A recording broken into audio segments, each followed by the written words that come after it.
на цел намалување на развојните диспаритети помеѓу планските региони. Факт е дека важноста на стратегијата е огромна и факт е дека само со нејзината целосна и суштинска имплементација би го помогнале локалниот економски развој и би вложувале во раст и работни места, односно би го помогнале намалувањето на развојните диспаритети во и помеѓу планските региони во Република Македонија. Жалам што по однос на еден ваков суштински документ се исклучи можноста за поширока дебата со сите заинтересирани и засегнати страни и жалам што тоа е феномен кој што стана пракса во работата на Собранието на Република Македонија. За јавноста ќе потсетам дека под превезот дека се врши усогласување на законот со законодавството на Европската Унија, предлог законот за рамномерен регионален развој се разгледуваше на Комисијата за европски прашања, наместо истиот да биде разгледан со широка дебата и на Комисијата за локална самоуправа, која всушност е најнадлежна, а и најкомпетентна да одлучува за рамномерниот регионален развој. Стратегијата за рамномерен регионален развој, која пак иако е суштински поврзана со наведениот закон, се разгледуваше засебно и на друго работно тело. И бидејќи се испоставува дека залудни се сите наши дискусии на овој план, денес би сакала да се осврнеме на одредени недостатоци со цел да продискутираме за некои препораки за кои се надевам дека сите заедно ќе се обидеме да поработиме во интерес на планските региони и пред се во интерес на граѓаните. Па да почнеме со ред. Велите дека стратегијата е стратешки документ кој се донесува за период од 10 години. Предходната стратегија беше за периодот од 2009 до 2019 година, од што, за жал, очигледно е дека цела една година предходната стратегија лебдела во воздух. Оваа стратегија е за период 2021-2031, бидејќи, нели, тоа си го сторивте со едноставно преименување на годината, како тоа да нема врска со фактот дека во сите предходни и следни анализи ќе отсуствува 2020 година, а богами и 2019 година, имајќи ги во предвид приложените податоци во стратегијата која што денес ја имаме во раце. Па така, имаме анализа на реализација на проекти до 2018 година, но никаде нема податоци за 2019 година. Пример, табела 6 е со наслов "Вкупни јавни инвестиции по одделни плански региони по глава на жител за период од 2009 до 2018 година" во денари. Па се прашувам каде ќе го вклучите периодот од 2019 и 2020 година. Овде се поставува и прашањето зошто Министерството за локална самоуправа и владата сега се брзаат, а од друга страна стратегијата ја задоцниле цели 2 години, бидејќи требало да биде имплементирана во 2020 година, а ние ја донесуваме дури во 2021 година.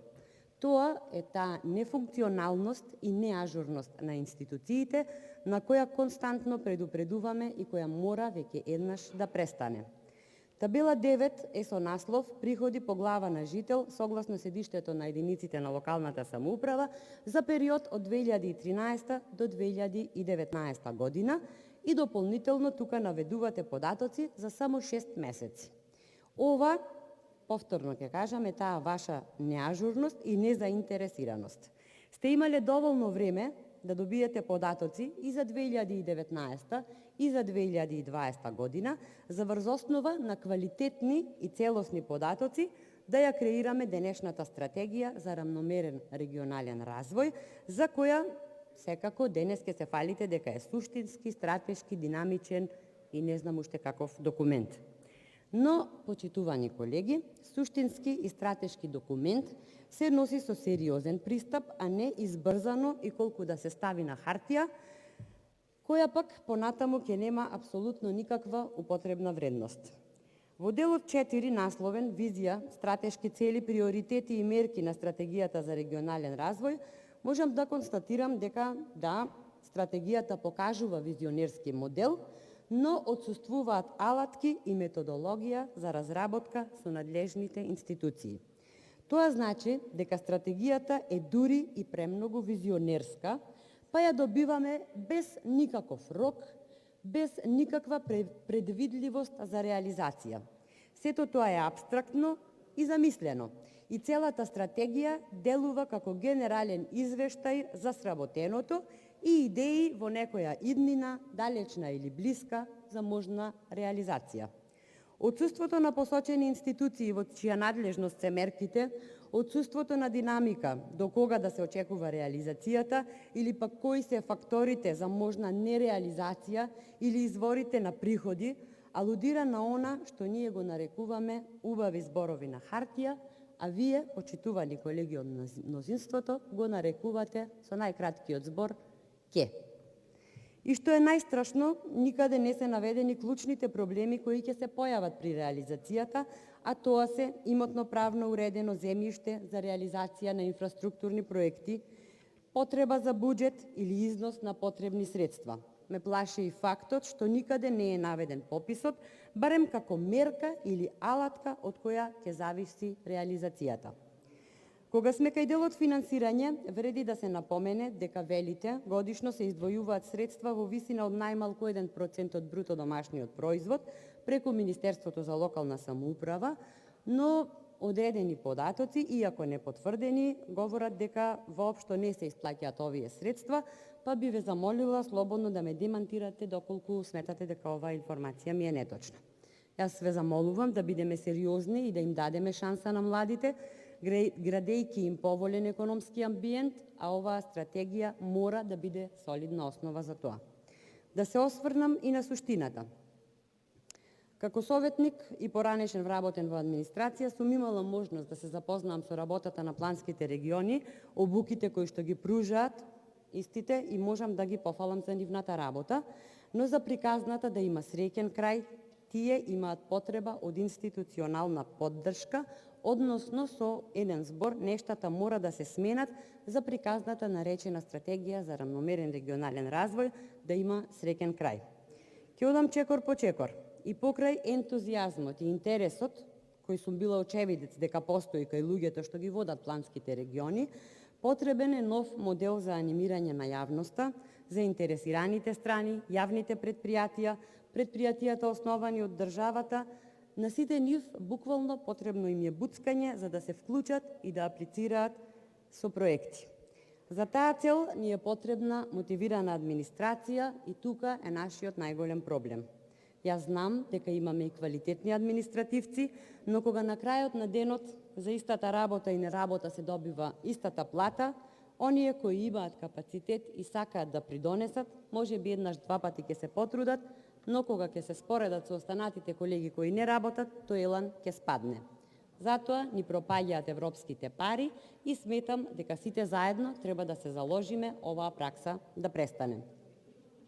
Понатаму, жалам што председателите на планските региони не се вклучени во донесување на буџетот, да поднесуваат амандмани, да оценуваат поднесени амандмани, бидејќи најдобро ги знаат потребите за развој на регионите.